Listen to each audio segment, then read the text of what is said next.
Ayan guys, ang ating nilagang buto-buto. Yan ang ating isasahog sa ating balatong. Yan guys, tatanggalin natin yung mga bula-bula niya. Yan yung parang dumi. Tanggalin natin yan guys lahat. Ang buto-buto para malinamnam siya. Yan, tanggalin natin yan. And then, sasabay natin dyan yung paglalaga ng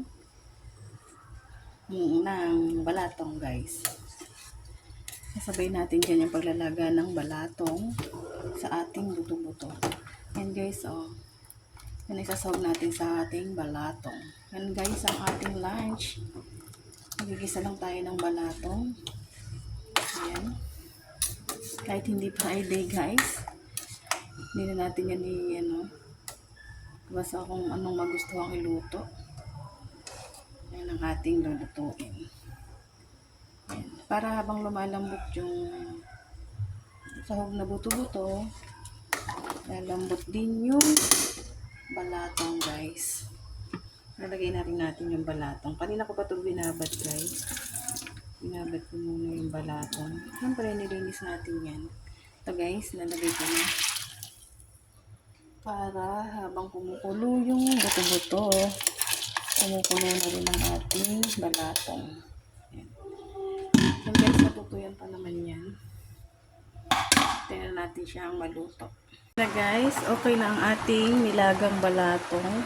Okay na yan, magigisa na tayo guys. Para magkaroon na siya ng lasa. Ayan. Magisa-gisa muna tayo guys ng bawang, sibuyas, at saka na lang natin dyan isasalin. Ayan guys, magigisa lang tayo dito.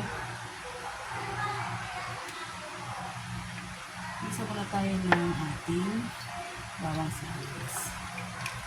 Natin lalagay sa ating balatong. Ayan. Pahitin muna natin yan guys. Isabi na lang natin yan. Kaya naman tayo masyadong mahirapan.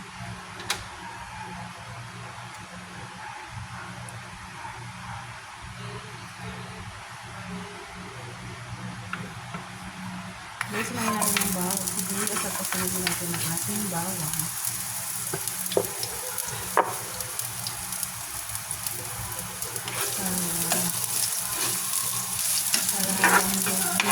Sa yan, sasali naman natin guys sa ating masarap na ulam for lunch, balatong. Ayan guys, ito na guys, medyo maingay.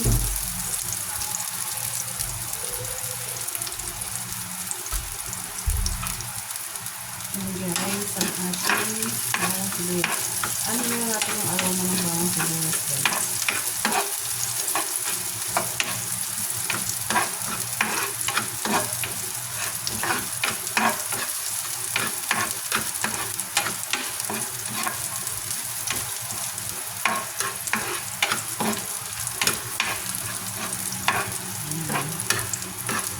Gisa-gisa lang. Gisa-gisa lang guys.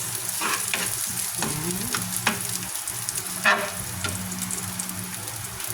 Ito ang ating bawang sibuyas. Ito natin nalagay sa ating balatong guys. Ako na siya ng patis. Ito maluto din naman. Ano lang natin sa guys. Ano yung baka umalat.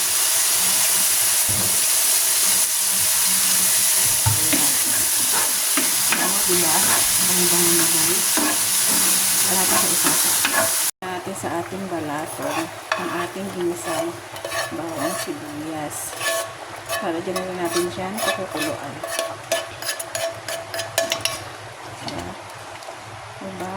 Menos tayo sa ating hugasan guys. Ganyan din ba kayo guys pag nagigisa kayo ng balatong? Ganyan na rin luhulog sa nagigisa na lang kayo sa ibang kawali, tsaka nyo dyan siya ihulog. Yan guys, pakukulan ulit natin yan. Yan guys, luto na ang ating balatong. Yan ang ating sahog, buto-buto guys. Okay na siya. Yan. Yan ang ating lunch, balatong with buto-buto. Yan. Thank you for watching, guys. Please follow, like, and share. Bye, guys.